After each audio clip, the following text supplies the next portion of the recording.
The sign said she was free and nobody wanted her. But all it took was one conversation for Eitan to discover that the orc woman had once been respected throughout the entire region before someone destroyed her name and stole everything she had built. The sign said she was free and nobody wanted her. Ethan Hale read those words twice before his jaw tightened and he looked away.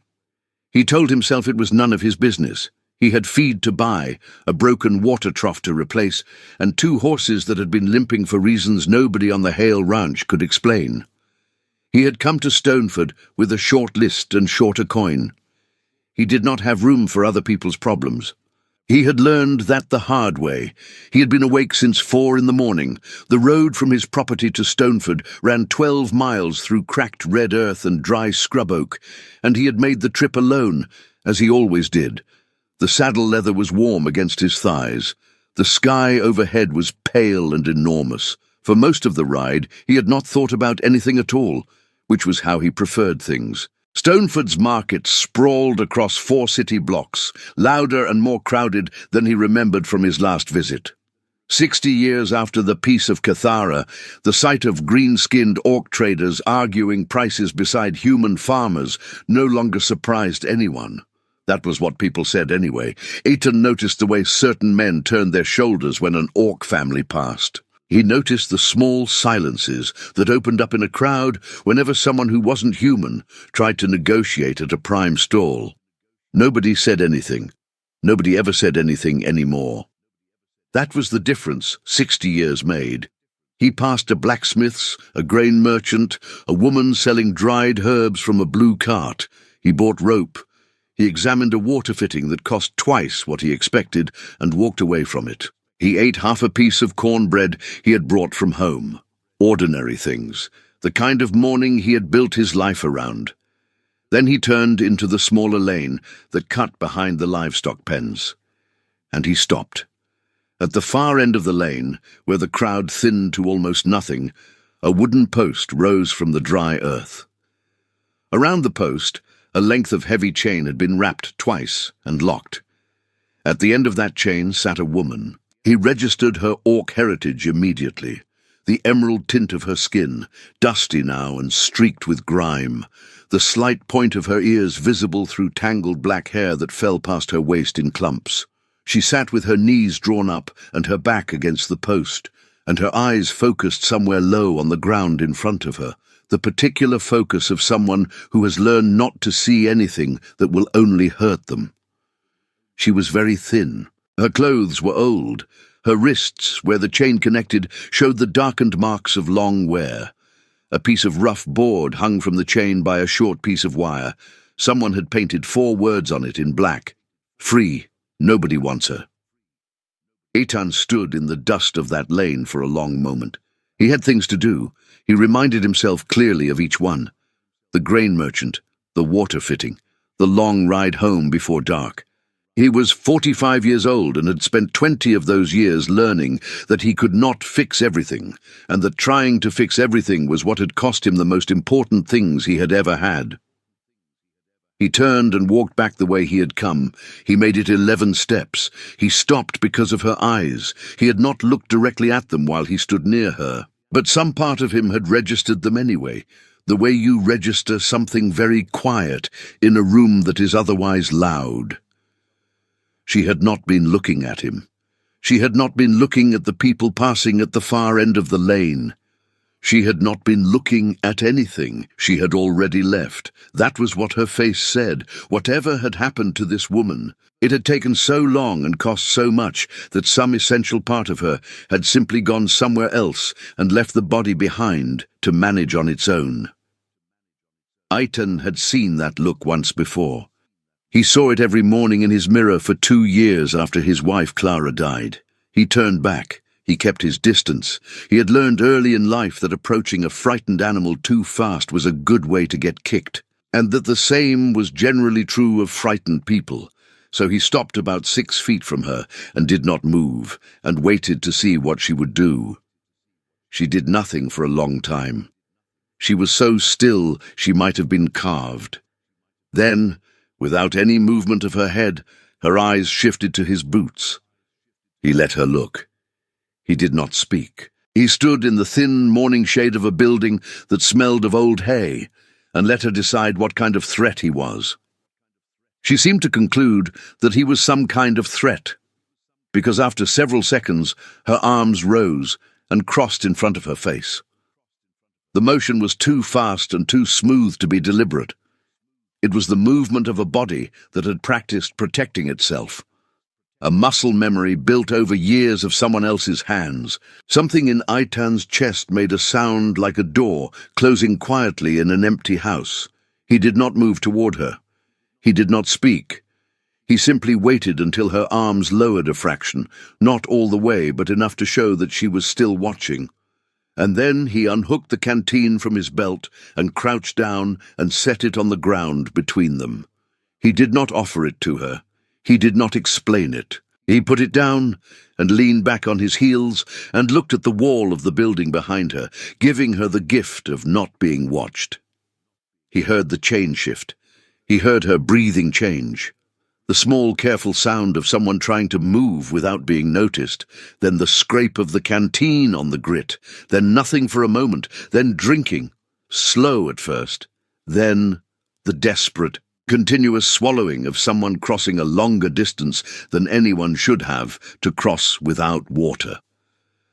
When it stopped, he waited again. He had a lot of practice waiting.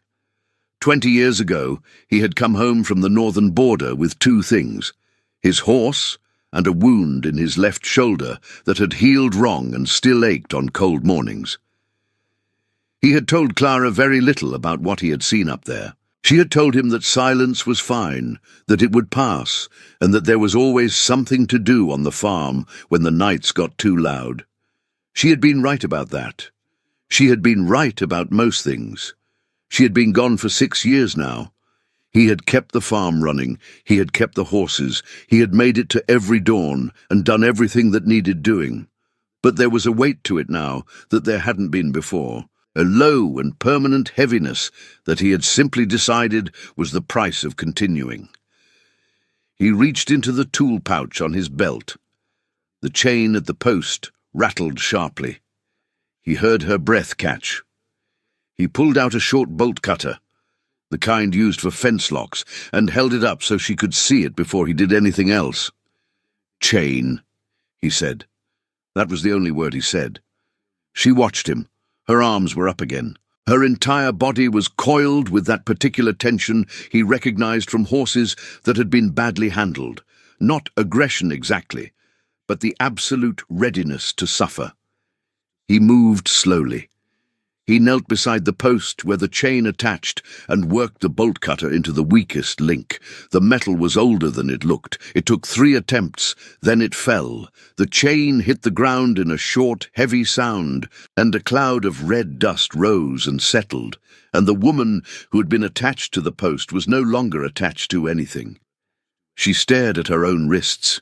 She turned them over, once, then again, like she was checking whether they still worked the same way, like she expected someone to come and reattach everything.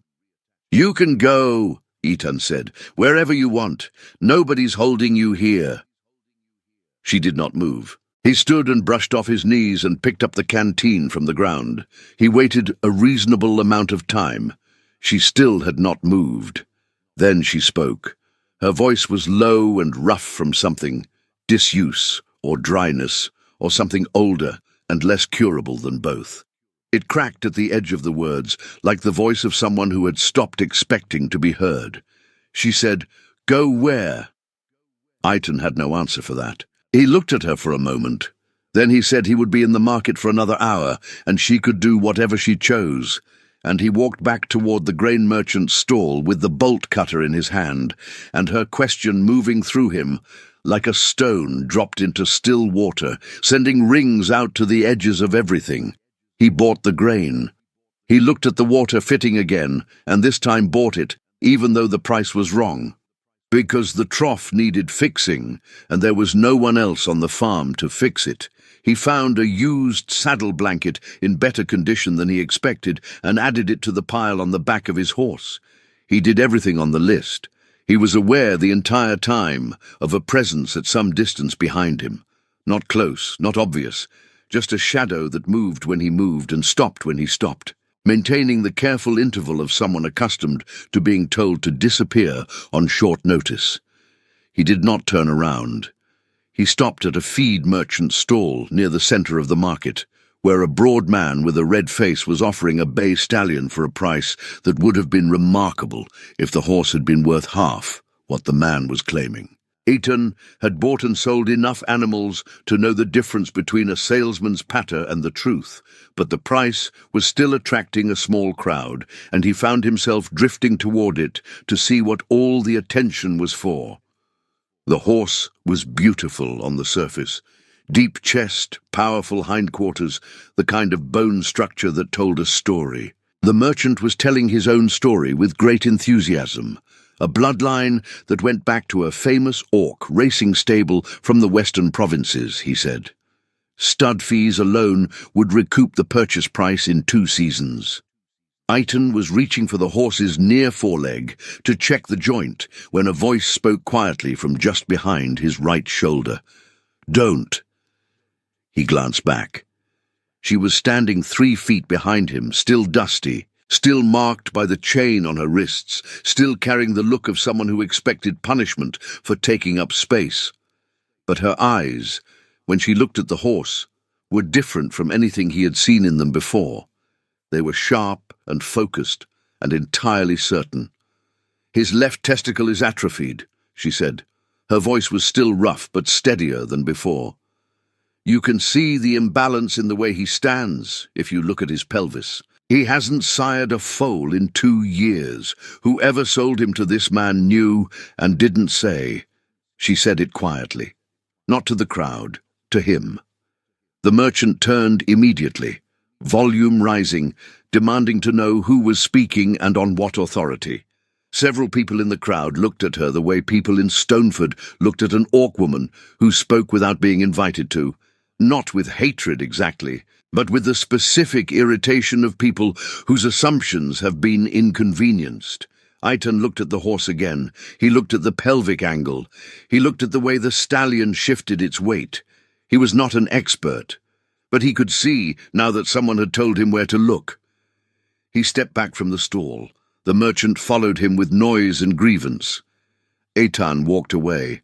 The noise stopped. These things had a way of resolving themselves when there was no audience left to perform for. He stopped in the middle of the lane and turned around. She was still 3 feet behind him. Her eyes had gone careful again now that the horses were no longer in front of her. She looked like she was waiting to be told that she had overstepped. "Thank you," he said. She seemed briefly uncertain how to respond to that. "Your name," he said. Not a demand. Just a question, offered the same way he'd offered the canteen, set on the ground between them, hers to pick up or leave. She was quiet for long enough that he thought she wasn't going to answer. Then she said, "Dunya." She said it the way people say a word they haven't used in a while and aren't sure still fits them, carefully, like testing weight on an injured leg. He nodded. "Eitan Hale," he said. "I have a farm about 12 miles east. I have horses that are giving me trouble I can't explain." He adjusted the strap on his saddlebag. "I'm not offering you charity. I'm offering you a problem I need solved. If you want to come and look, you're welcome." He turned and walked toward his horse. Behind him, after a moment, he heard her follow. The road to the Hale Ranch ran east through country that seemed to forget it had ever been anything but dry. Scrub oak, red dust, occasional fences running crooked across low hills, the kind of landscape that didn't ask anything of you and didn't offer anything either. Dunya sat on the spare horse Eitan had brought for hauling supplies, now carrying her instead, and she did not speak for the first 2 hours. He did not push. He had learned that silence on a long road was not always emptiness. Sometimes it was the only honest thing 2 people could offer each other. He was aware of her watching the land, the way she tracked the light on the hills, the way her eyes moved when a hawk crossed overhead. She was not the woman who had been sitting against that post. Or rather, she was, but something else was also present now. Something that had simply been waiting beneath the exhaustion for something specific enough to call it back. The farm appeared first as a smell, dry hay and horse, the good animal smell of a working stable, and then as a silhouette of fence posts and a low house and the dark rectangular shapes of 3 barn buildings set back from the road. She straightened in the saddle when she saw the horses in the paddock. He noticed that and said nothing. He showed her the property the way he showed everyone, walking the fence line, opening barn doors, naming the animals by name because he believed that helped. 3 working horses, 2 young mares he was training for sale, a black stallion named Kaio, who had been a problem since the day he arrived, kicking, refusing to be handled, destructive in his stall in ways that had cost Eitan 2 fence panels and a good bridle. "I've thought about selling him a dozen times," Eitan said, standing outside Kaio's stall. The horse was back in the corner, head low, ears pinned. Dunya stood at the stall door for a long time without moving. She didn't reach for the latch. She didn't make sounds. She just looked, and Kaio's ears moved, and she looked some more.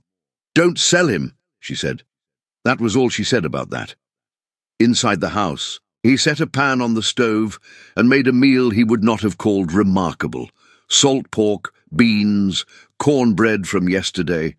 But it was hot, and there was enough of it, and he put a full plate in front of her without ceremony. She ate slowly at first, then the way she had drunk from the canteen. Halfway through, she reached for a dish at the center of the table, and her elbow caught her own plate. It hit the floor and broke in 2 clean pieces, and the food scattered across the boards, and she was on her feet before the sound finished, her hands already raised, her breath coming fast and shallow, a stream of apologies pouring out of her mouth in the rushed, automatic cadence of someone who has learned to get ahead of the punishment. Eitan bent down. He picked up the 2 pieces of plate. He scraped the food off the floor with the edge of a spoon, put it in the bucket under the sink, and took a new plate from the shelf, and served her more beans, and put it on the table in front of her empty spot. Then he sat back down and picked up his fork. He said nothing at all. She stood for several more seconds, hands still slightly raised. Then the apologies tapered off. She sat down slowly. She looked at the plate. She looked at him. He was cutting his cornbread. She picked up her fork. He heard her exhale, just once, very quietly. Nobody yelled, he thought she was probably thinking. Nobody yelled, and nothing happened. He understood that this was not a small thing for her. He understood that whatever had been done to her had been done systematically and for a very long time. The way you have to work at breaking something that starts out strong. He understood these things quietly, from the inside of his own history, and he did not say any of it aloud, because that would have made it about him. She was in the stable before dawn. He found her there when he came out at 5:30, walking the central corridor slowly, pausing at each stall. Not touching, not interfering, just looking with those sharp, certain eyes he had seen once at the market, and not again until now. "The grey mare's left hind shoe is set too tight," she said when she heard him come in. "She'll go lame in another week if it stays, and someone's been overfeeding the young chestnut. His grain needs to be cut by a third." She said it the way she might say the sun came up, not as an opinion, not as an offer, just as a fact about the world that needed to be acknowledged. He found a farrier that afternoon. He adjusted the chestnut's rations himself. Both horses responded within days. She stayed, not because he had offered anything formal, not because there was a contract or a wage discussed. She stayed the way water finds low ground, not by decision exactly, but by the logic of where she fit. She woke before him every morning and was already in the stable when he arrived, and the horses were calmer and the problems were fewer, and there was something in the air of the Hale Ranch that had not been there before she came, something that felt almost like the place was remembering what it was supposed to be. On the 4th evening, He came into the barn to find her sitting cross-legged outside Kaio's stall. The black stallion was standing at the front of the stall, his head low, his ears soft, his nose almost touching the bars between them. Not touching, but almost. Eitan leaned in the doorway and watched for a while, and then went back to the house. He thought about Clara. He thought about the way she used to stand in the doorway of the kitchen in the early morning, before the day started, the specific kind of quiet that existed in a house when more than one person was alive inside it. He hadn't thought about that in a long time. He asked her about the past on a Saturday evening, 3 weeks after she'd arrived. They were sitting on the porch in the hour after supper when the light went copper and the distant hills turned dark. He had a cup of coffee cooling in his hand. She had her knees pulled up and her hair loose, which he had noticed she only allowed when she felt safe, and which told him more than anything she said. "Where did you learn all of it?" he asked. "The horses." Her hands, resting on her knees, went still. "My father," she said after a moment. "He was a horse breeder, Orc, from the western province." A pause. "My mother was human. She died when I was 9. He waited. "I grew up in the stables, more than the house." The corner of her mouth moved, not quite a smile, but something adjacent to one. "My father used to say a horse will tell you everything you need to know about a man, because horses don't lie." She looked out at the darkening hills. "He died when I was 19, left me the horses and nothing else because there was nothing else to leave." She was quiet for a while. "I found work at a place called the Thorn Stables. The owner was a man named Varek." The name settled into the warm evening air and seemed to cool it slightly. She did not look at him when she said it. She looked at the hills. He was building something. A breeding program, not just selling horses, building a reputation, the kind that takes years and costs a great deal. She paused. He knew very little about horses himself. What he knew was money and men and how to make people feel that they were being honored by his attention. "He hired you. He hired me to shovel stalls." She said it without bitterness, which somehow made it worse. "I'd been there 3 weeks when I told him the mare he'd just paid a great sum for was carrying a foal that wouldn't survive to term. I could see it in the way she moved. He didn't believe me. The foal died 3 months later. After that, he started asking questions." "After that," she confirmed. The story came out slowly, the way old wounds drain, not flooding, but with the particular steady pressure of something that has been closed for too long. She told him how she had chosen the bloodlines, how she had identified which young animals had the qualities worth developing and which were beautiful but hollow, how she had quietly, over 5 years, built the actual foundation of what Varek presented to the world as his genius. She told him this without anger in her voice, which he found more troubling than anger would have been. The anger had been there once. He could hear the shape of the place it used to occupy. "I never asked for credit," she said. "At first, I just wanted to work with the horses." She looked at her hands, the calluses, the small scar near her left collarbone, a reminder of the day a panicked stallion had caught her with a split board when she was 23, the day her father's oldest friend had said, "You should have died and you didn't," which means the horses still need you. She had never forgotten that. But after a few years, I thought perhaps I had earned the right to be known. Not famous, just known. She asked Varek for a formal title, a share of the earnings from the animals she had developed, her name on the sale documents. "He laughed," she said, "not cruelly. That was the worst part. He laughed like I had said something that didn't quite make sense, like the idea that I would want recognition for my own work was an endearing kind of confusion." After that, things began to disappear. Records went missing, ledgers were altered. Visiting buyers who had spoken directly with her about bloodlines and training techniques were told she was a general stable hand.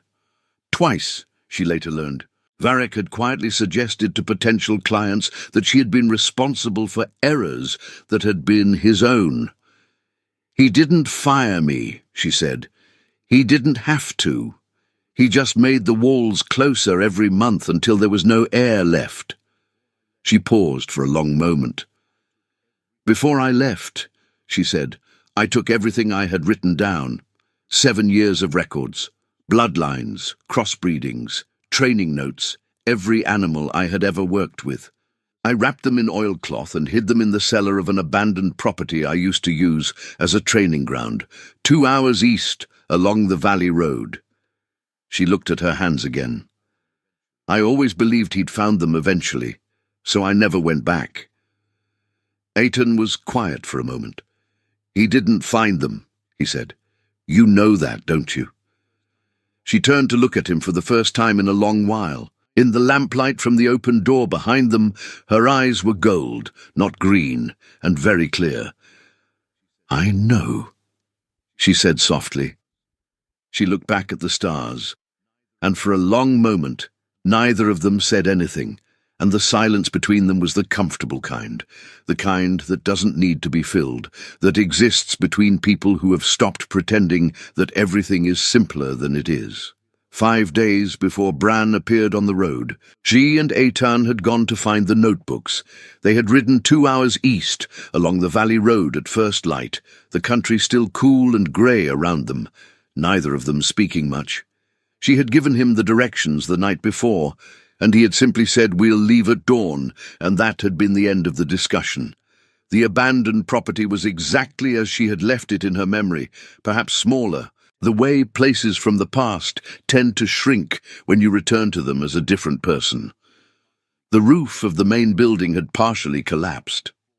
The training paddock fence had fallen in 3 sections. The cellar door was swollen with seasons of rain and took both of them to pull open. Inside, the oilcloth bundle was exactly where she had left it, pressed into a gap behind the lowest shelf, wrapped tight, tied with cord that had darkened but held. She unwrapped it slowly. Her hands shook and she let them. The notebooks were intact, the writing her own, the dates her own, 7 years of work pressed between oil-darkened covers. She held them against her chest in that cellar and breathed very carefully, and she did not cry because she had spent so many years training herself not to. But something in her throat had ached for a long time on the ride home.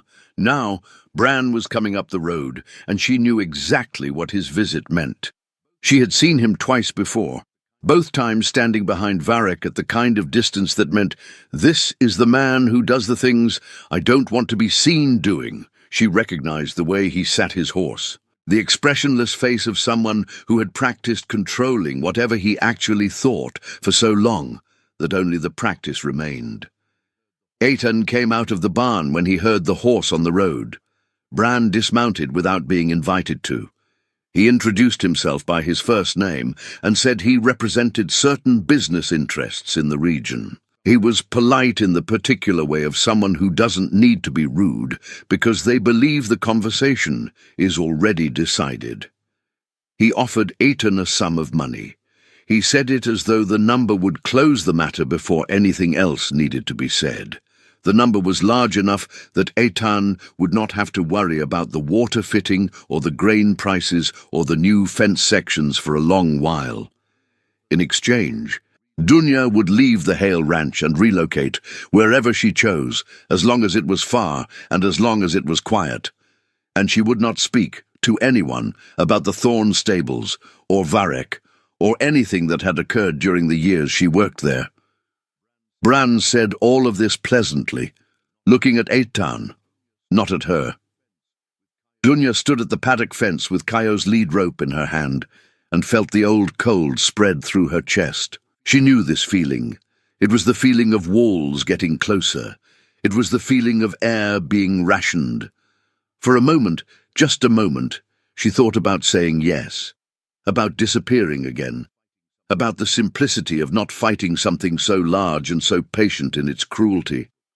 Then she thought about the notebooks. She thought about 7 years of work in her own handwriting. "No," she said. Bran looked at her for the first time. His eyes recalculated. "Miss, no," she said again. "Quiet, certain." She looked at Eitan. He was already looking at her. His face was still and unreadable in the way she had come to understand meant he was not uncertain, only choosing. He looked at Bran. "I think you have your answer," he said. Bran left without urgency, which was somehow more alarming than if he'd threatened them.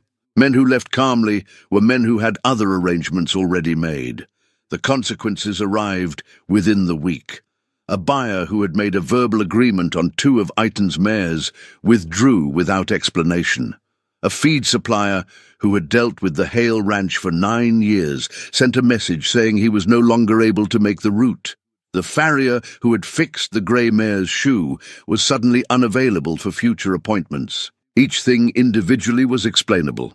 Together they were a sentence written in a language Dunya had read before. One morning she found the door of the main hay storage open and a large section of winter feed ruined by water. The lock had not been forced. It had been opened with a key or something very like one. 3 nights after that, Kaio was missing from his stall. They found him at dawn, standing loose in the scrub oak a mile north of the property line, unhurt, unbothered, cropping dry grass. Someone had opened his stall door and the paddock gate and left them open. No damage, no injury. Just a clear demonstration of access and capability and patience. Eitan stood looking at the open gate for a long time. "You could ask me to leave," Dunya said. She said it evenly, without accusation. "I could do a lot of things," he said, and went to find Kaio's lead rope. It was Corvin who came to them first. He arrived at the Hale Ranch on a grey morning, riding a horse that was too old for long trips, looking like a man who had made a decision he was not yet sure he could sustain. He was 63, with white hair and a long beard, and he had the particular quality of a person who has carried a specific guilt for so long that it has become part of his posture. He had been a handler at the Thorns stables for 11 years. He said he had seen everything Dunya described. He had not spoken before because Varek paid well, and the region was not a forgiving place for people who lost Varek's favour, and he had a daughter and 2 grandchildren and not much else. "I know that's not enough reason," he said. "I know that." Dunya looked at him for a long time. "Sit down," she said. "Tell me what you remember." Eitan had spent 2 weeks riding out from the farm in different directions, visiting towns along the trade road, talking quietly to people who had crossed paths with Varek's operation over the years. He was careful about how he asked. He was careful about who he asked. He had grown up in this country and understood its rhythms, understood that trust moved slowly here, and that patience was the only currency that didn't lose value. He found Tarek in the town of Milford, working at his smithy, a broad-backed man with white hair and a direct manner who remembered a half-orc woman who had come to him 6 years ago with a specific commission, a set of specialized stable tools with unusual specifications that a general blacksmith wouldn't have been asked for. He had kept the original drawings. He had not known why. He had simply kept them. He gave them to Eitan without being asked twice. Marek was harder. He was a horse breeder himself, a competitor of Varek's in a low and cautious way, intelligent enough to know that everything he said could be used against him somehow. He met Eitan at a roadside tavern and drank 1 glass of something and said almost nothing for 20 minutes. Then he said, "I always knew the horses didn't come from him. Nobody who knows horses like those were known could talk about them the way he talked about them. He talked about them like a man describes a painting he owns. He didn't say Dunya's name, but the word pointed clearly. She talked about them like they were family she was responsible for." He paused. "If something is happening," he said carefully, "I would consider appearing somewhere public to say what I just told you. If the circumstances were such that silence would cost me more than speaking." Eitan nodded and paid for both drinks and rode home. He had also written a letter 3 weeks earlier to a man named Harlan, the most respected independent buyer in the region. A man who had purchased horses from the Thorn stables on 5 separate occasions, who had a memory for quality and a reputation for honesty that made him untouchable to the kind of social pressure Varek usually deployed. The letter had been careful and specific.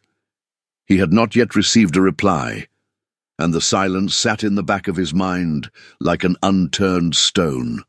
Dunya was on the porch when he arrived back, late and tired, with Kaio at the paddock fence behind her, watching him come up the road. The stallion had stopped being a problem entirely now. He allowed himself to be handled, exercised, groomed. He still preferred Dunya to anyone else, which Eitan thought was his best quality and very reasonable. Eitan told her about Corvin, about Tarek, about Marek. She listened with her hands still on her knees and her face doing the careful thing it did when she was feeling something large and didn't want to show it yet. "There's an event," Eitan said. "The Ashmore Fair, 6 weeks out. Every major breeder and buyer in the region comes through. Varek will be there." She was quiet. "It would be the right place," he said, "the right audience." She stood and walked to the paddock fence and put her hand flat on Kaio's nose, and he breathed against her palm, and she stood like that for a long time in the evening dark. "If I go," she said finally, "and it doesn't work—" "It might not work," he said. He was not going to lie to her. He had decided that early on, that she had been lied to by omission so many times that honesty, even uncomfortable honesty, was the only form of respect worth offering. She was quiet for a long time. Then, "I almost left last week after Kaio. I almost packed what I had and went before it could get worse." "I know." She looked at him. The moon was rising over the eastern ridge, and in the pale light her eyes were the color of old copper. "Why didn't you ask me to?" He thought about Clara, about the farm in the long years after, about the specific weight of a life that goes on but doesn't quite go forward. "Because you were right about the grey mare," he said. "You were right about Kaio. You were right about all of it. And someone who's right about all of it deserves to have someone stand next to them when they say so." She looked at him for a moment longer. Then she turned back to Kaio and rubbed the spot between his ears that he liked, and he pressed his head into her hand. 6 weeks, she said. The Ashmore Fair stretched across the valley floor like a small city. 3 days of trading and judging, and the particular social intensity of people whose livelihoods and reputations were wound together in ways they spent the rest of the year pretending they weren't. Eitan had been to Ashmore 4 times in his life. He knew the way the crowds formed, the serious buyers near the main judging ring, the gossip along the food stalls, the horse handlers grouped by affiliation and loyalty in patterns that hadn't changed in 30 years. He also knew where Varek would be, at the center of things, as always, comfortable in the current he had spent decades cultivating. They arrived the morning of the 2nd day. Dunya wore her good shirt. Eitan had not known she had a good shirt until 2 days before the fair, when she had appeared in the kitchen in a dark green garment with small buttons at the collar, her black hair braided back, her posture the naturally elegant thing it always was when she stopped hunching against the expectation of harm. She had looked at him, and he had looked at her, and neither of them said anything about it, but something shifted slightly in the quality of the air between them and remained shifted for the rest of the morning. They brought the notebooks. They brought Corvin, who had spent 3 weeks writing a formal account of everything he'd witnessed. They brought the tool drawings from Tarek, original in Dunya's hand, and they had a letter from Marek, careful, precise, and signed, describing what he knew and had observed over the years. 4 days before the fair, a reply had finally arrived from Harlan. It said only, "I'll be at Ashmore. I remember the woman with the emerald skin who told me about the dam's temperament and was right about everything." Eitan had read it twice and folded it and put it in his coat pocket and not mentioned it to Dunya yet, because he wanted to see what happened first. The crowd near the main ring was thick with mourning. Varek was exactly where Eitan had expected him, holding court near the premium stall section, silver-haired, well-dressed, Performing the particular graciousness of a man who believed his own reputation was simply the accurate measurement of a reality he had created. He saw Dunya the moment she came through the crowd. His expression did not change. His eyes did.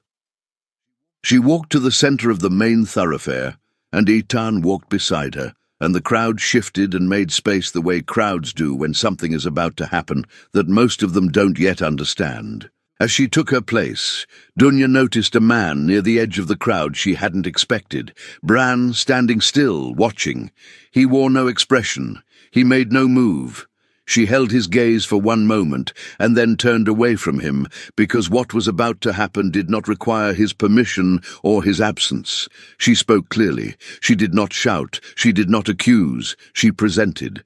She named every horse she had selected, bred, or trained that now bore Varek's mark. She showed the notebooks, pages read aloud, dates given, details precise enough that anyone who knew horses recognized the depth immediately. Corvin stepped forward and confirmed line by line what he had witnessed. Tarek's drawings were passed through the crowd. Marek's letter was read. Varek began speaking before she finished the second notebook. His voice was assured and measured and carried the practiced cadence of a man who had talked his way out of difficult rooms before. He was generous in his dismissal. He was gracious in his corrections. He called her troubled. He called her confused. He used the word unfortunately 3 times. Then Harlan stepped forward from the crowd. He was 67 years old and had bought horses in this valley for 40 years and was owed favors by more people in that crowd than Varek could count. He stood beside Dunya and said, simply, that he remembered her, that she had advised him on a purchase 10 years ago and had been correct about every detail, that the purchase had been among the best of his career, and that he had at the time asked Varek who the half-orc woman was, and Varek had told him she was a stable hand who had happened to be nearby. "She's not a stable hand," Harlan said. "She never was." The crowd was very quiet. Varek's next sentence was less assured than the last, and the one after that less still. He was a man whose power was made of other people's willingness to believe the version he offered, and the crowd was no longer quite as willing as it had been 3 minutes ago. More voices came forward, small ones. People Eaton hadn't organized, buyers who recognized her name from old transaction records, a trainer who remembered a consultation years ago, 2 young stable hands from a neighboring property who had once worked under her direction and hadn't known until this moment that what they'd experienced was rare. Each voice was small. Together they made something the size and shape of a record. Among the crowd, Dunya noticed the emblem on the jacket of a man she did not recognize, a careful gold thread insignia she knew from her father's old books, the mark of the Grunmar Breeders' Association. He was watching everything with the focused attention of someone who was not there by accident. Varek left the fairground in the late afternoon, while the second judging round was still going on. He left quietly, which was the only dignified exit available to him. Bran left with him, 2 steps behind, as he always had been. Nobody stopped them, nobody made a scene. They simply were no longer at the center of things, and the center of things continued without them. Dunya stood in the middle of the Ashmore thoroughfare as the afternoon light went long and gold, and Eitan stood 2 feet to her right, and Corvin and Harlan and Marek and a dozen other people whose names she was still learning stood around her in the loose, organic formation of people who have chosen a side, and she looked at all of it for a long time. Her hands were shaking, not from fear. 3 days after Ashmore, 2 representatives of the Grunmar Breeders' Association arrived at the Hale Ranch. They were the same men she had seen at the fair. She recognized the gold thread emblem immediately. They were polite and well-dressed, and clearly had been sent by people who did not come themselves, which meant the offer was serious. They laid it out plainly, a formal position as a breeding consultant to the association, the largest orc-led breeding organization in the region, access to their stock, Her name on their records. A salary that would have seemed impossible to her 2 months ago, when she had been sitting in the dust of a market lane in Stoneford with a chain on her wrists and a sign that said she was worth nothing. She listened to them. She asked 2 questions about the structure of the position. They answered well. She told them she needed a few days. They said of course, and left. And she stood on the porch in the early afternoon and watched their horses go down the road until the dust settled back into stillness. She stayed on the porch for a long time after that. Eitan came out eventually. He did not ask anything. He stood beside her and looked at the road and said nothing, which she had come to understand was one of the better things about him. The specific quality of his silences, the way they didn't press or wait or lean. "It's a good offer," she said. "It is," he agreed. She looked at the paddock. Kaio was in the far corner of the pasture, moving slowly through the dry grass, his black coat catching the afternoon light in a way that made him look almost gentle. Almost. "I need to go to Stoneford," she said. He didn't ask why. He went and saddled the horses. The market was quieter on a weekday. The big stalls were closed, and only the permanent vendors were working, the ones who built their life around the market rather than arriving for it. She navigated through the familiar smells, hay and iron and old wood, and the sharp sweetness of dried fruit, until she reached the smaller lane behind the livestock pens. The post was still there. Of course it was. It was a fence post. It did not know what had happened near it. She stood in front of it for a while. The chain was gone. Someone had taken it, probably for scrap, which seemed right. The post was weathered and slightly tilted from the dry earth around it. There was nothing remarkable about it at all. She thought about the woman who had sat against it. She could remember the feeling from the inside, the specific weight of having decided, without quite deciding, that it was finished, that the next thing that happened would happen to someone who was no longer really there, that the distance between yourself and your own life was finally complete. She thought about water set on the ground without conditions, about a plate replaced without comment, about a chain cut without a word. She exhaled slowly through her nose and looked at the post for a final moment, and then turned away. Eitan was waiting at the entrance to the lane. He had the horse's reins in one hand and was looking at nothing in particular, in the way he looked at things when he was thinking something he hadn't decided whether to say. She walked up to him. She stopped close enough that she could have touched him if she'd reached out, and she didn't. But the space between them had a different quality now than it had had 3 weeks ago. Warmer, more settled, like wood that has been near a fire long enough to hold the heat on its own. "I'm going to write to the association tomorrow," she said. He looked at her. "And tell them yes," she said, "but that I'll need to maintain a working arrangement with the Hale Ranch as a condition." He was quiet for a moment. "I don't know if they'll agree to that," he said, not arguing, just honest. "Then they'll tell me no," she said, "and I'll tell them I appreciate the offer." She took her horse's reins from his hand and swung up into the saddle. He mounted beside her, and they turned toward the east road, and the afternoon light was coming in long and amber across the whole wide country, and the road ran straight through it all the way to the farm. They rode without hurrying. There was no urgency anymore. The urgency had been for a different part of the story. The road home was the same 12 miles it had always been, dry and red and particular in the way of this land, and the scrub oak threw long shadows across it in the low sun, and Kaio would be waiting in the pasture, and the grey mare's feet were right now, and the chestnut ate the correct amount, small, ordinary things, the kind worth coming home to. Dunya rode with her back straight and her hair loose in the warm evening wind, and her eyes on the horizon, and she did not look back at the town. She did not need to. Some doors close completely when you walk away from them, and there is no sound when they do, just the quiet of a life that has finally found its own direction, and the road ahead, and the particular warmth of not being alone in the riding of it. The Hale Ranch appeared on the hill as the last light went. She rode through the gate and did not slow. She was home. Did you enjoy the story? Subscribe to the channel to watch more stories like this one. Leave a like, it helps the channel a lot. And drop a comment down below. I always read them and use your feedback to make our content better. Thanks so much. Orc-Bound Legacy.